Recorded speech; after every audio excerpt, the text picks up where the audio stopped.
La France bouge sur Europe 1.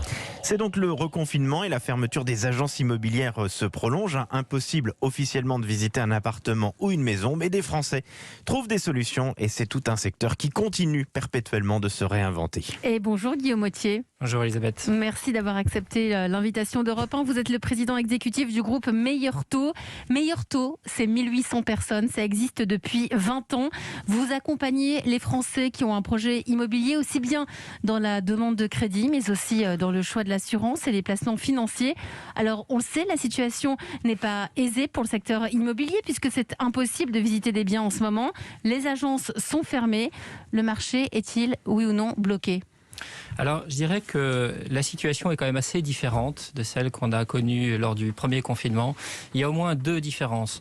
Premièrement, les notaires continuent de travailler et puis j'y reviendrai dans un instant aussi les banques, ce qui fait que les projets qui avaient été démarrés avant le confinement peuvent se poursuivre. C'était pas le cas au printemps où vraiment toute la chaîne avait été interrompue. Au début du confinement, après ça s'est vite réglé puisqu'on a mis en place notamment la signature électronique lors du premier confinement. Oui, mais qui avait été appliquée par au fond un petit nombre de notaires. Et donc au total, il y a assez peu de gens. Grâce à ça, tout le monde était prêt, j'ai envie de dire, pour le deuxième confinement. Voilà, il y a eu une préparation et je dirais c'est la deuxième différence. On voit là chez nos clients une différence importante. Il y avait un phénomène, on peut dire, de sidération lors du premier confinement et les gens avaient finalement arrêté de regarder les projets. Là, c'est un changement. On voit une légère baisse dans les nouveaux projets, mais qui est beaucoup moins forte que lors du premier confinement. Alors ça tombe bien, Guillaume Autier, puisque vous parlez du premier confinement. Par rapport à ce premier confinement, constatez-vous des différences dans les demandes ? Alors si on parle un petit peu chiffres, le premier confinement, on va dire la première semaine avait été assez violente. Je pense qu'il y avait, comme je le disais, cet effet de sidération. On avait, nous, observé, le chiffre qu'on regarde, c'est les demandes déposées sur notre site internet, une baisse d'à peu près 50%, on va dire, entre la semaine d'avant et la semaine d'après le début du confinement. Là, nous avons une baisse, mais qui est beaucoup moins forte, qui est de l'ordre de 15 à 20% à peu près. Et en plus, on voit que cette baisse se résorbe. Et donc, ça veut dire que les gens restent quand même focalisés sur leurs projets. C'est vrai que les projets immobiliers, c'est les projets d'une vie. Donc on ne renonce pas, parce qu'il y a le confinement, à un projet de ce type. Là, quand vous dites que les gens continuent de faire des demandes sur votre site, c'est des demandes qui aboutissent ou c'est des gens qui se disent, allez, on est à nouveau à la maison.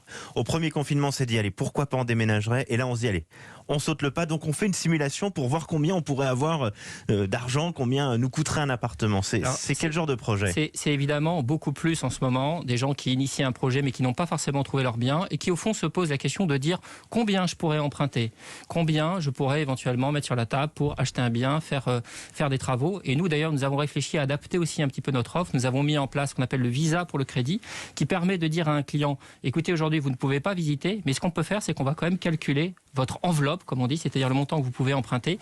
On va vous le certifier et ça vous permet d'être, entre guillemets, dans les starting blocks et de partir à la recherche de votre bien dès que les visites seront de nouveau autorisées. Alors, les notaires misent sur 900 000 ventes pour 2020, dans leur dernière note de conjoncture.